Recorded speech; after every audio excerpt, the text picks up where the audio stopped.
Hello everyone, Community. This is Randy back today with another video. I'm going to show you some records that I've picked up in the past few days. I am going to put on some music to listen to in the background while I'm talking. I just wanted to show you this record before I put it on.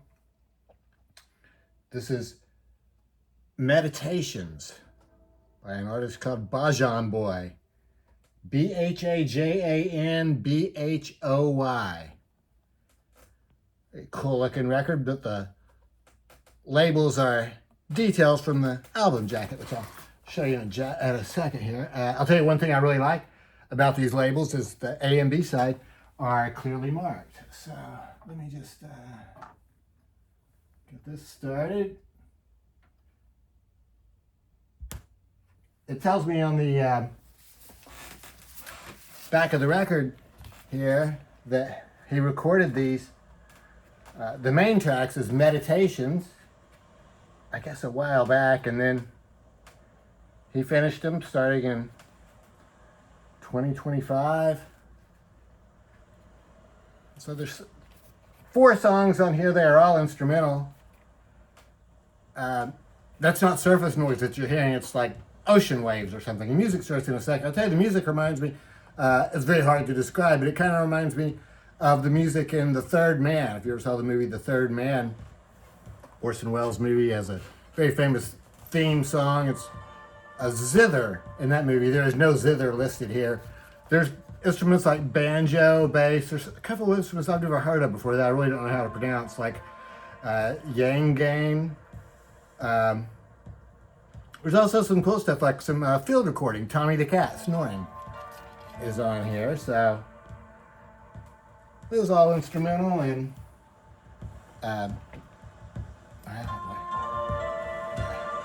you sort of hear what it sounds like. I don't think there's any singing. I don't think there's any singing.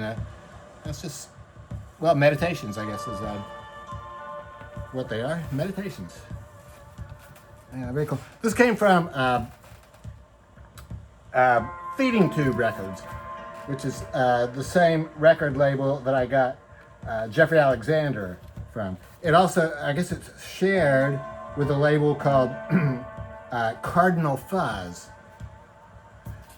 And I looked online, and I guess Bajan Boy has quite a few records, pretty prolific since about 2020, but there's just no information at all. Like, I mean, it seems like maybe he is not from the United States, but it doesn't say where he is from, so I don't know. I was reading online about a reissue coming out of Year of the Cat, Al Stewart's Year of the Cat, which is a record that was huge when I was in high school, and I never had it back then. I'm sure I used to have it on tape back then, but anyway, so I was thinking about getting it, and so it's could be like a nice reissue, I think. I was about to pre-order, but then I just remember, this album was absolutely huge. There were millions of copies sold, so I could probably find a good one online. So I did. I went online, and I found one for $10, including postage, which I have just now taken out of the package. It looks like whoever packed it for me included a couple of cards here for me, and here's the record. So yeah, $10 including postage. So, and it's supposed to be very good plus, which I've usually found that on Discogs, anything that is very good plus is suitable for me. Here are the cards and cues. Close. That's very cool. I don't know who they are. If you are aware of who these characters are, let me know. I'd be interested to know. So looks like it's the original inner sleeve. I've been streaming Year of the Cat, and wow, what a fantastic album. Really good. And oh, this is totally cool. This is on the original label, Janus Records. So this is the original first issue. So this is totally cool. And this record looks like it's just in perfect shape.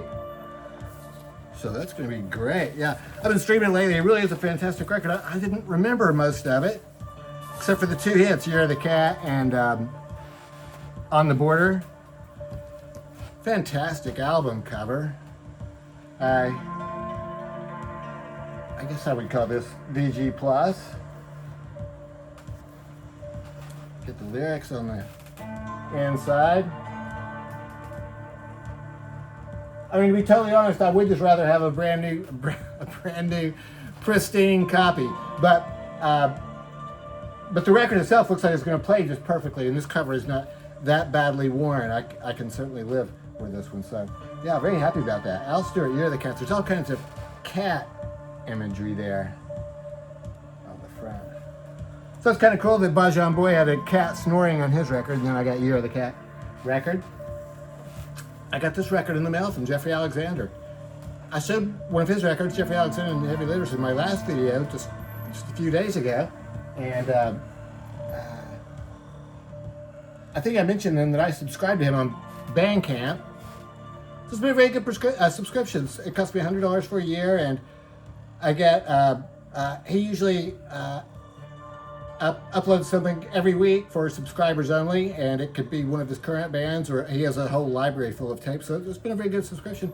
And then he sent us this record as, I mean, I guess you wouldn't call it complimentary because we paid for the subscription, but this just came in the mail, so what a fantastic album cover, Astral Flora.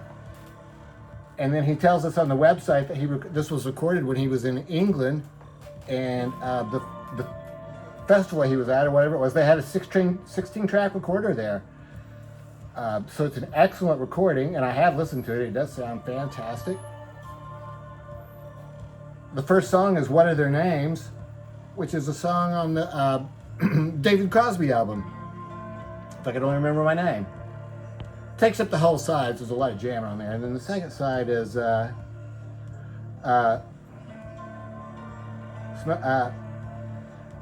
Smoky something. So anyway, yeah, this is totally a tip-on jacket. So I mean, this is just glued on here, and the cover too. Yeah, very cool. So yeah, that's been a really good subscription. I'm sure I will renew it for it next year. So in addition to the streams of the subscriber-only streams, there's also like he's had like cassette, for cassettes for subscribers only, and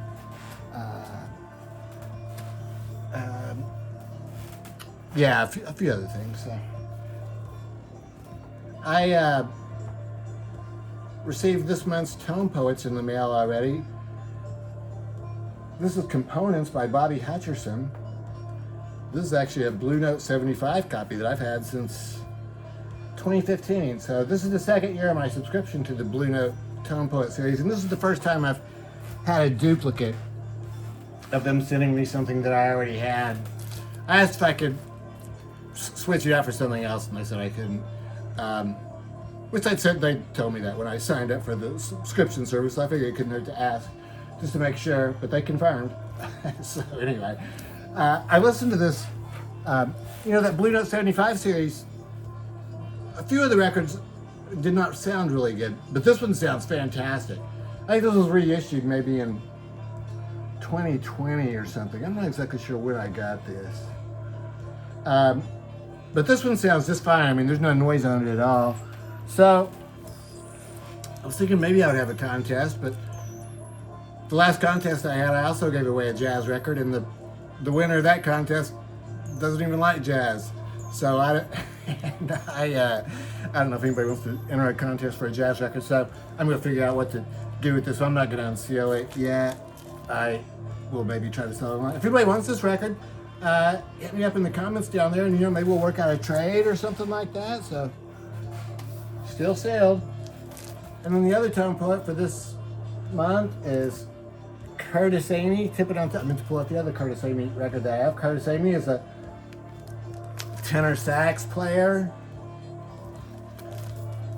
These are very cool records to have because these are Pacific jazz records. So it gets, these are not the Blue Note players. So the sidemen are people who are not on all the Blue Note records. So it's like Roy Brewster on valve trombone, Roy Ayers on vibes. So that's very cool. 1962, this has to be one of Roy Ayers' very first recordings.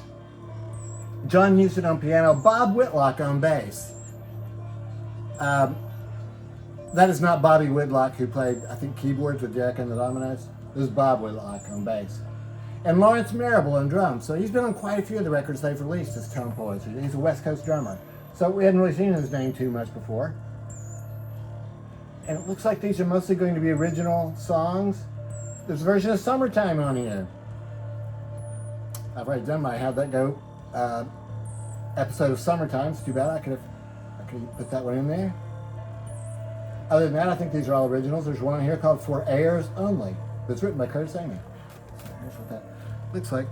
This is not a gatefold, but they don't think they had anybody there taking pictures at the Pacific Jazz sessions. So it just comes with these liner notes, which are written by Sid Schwartz.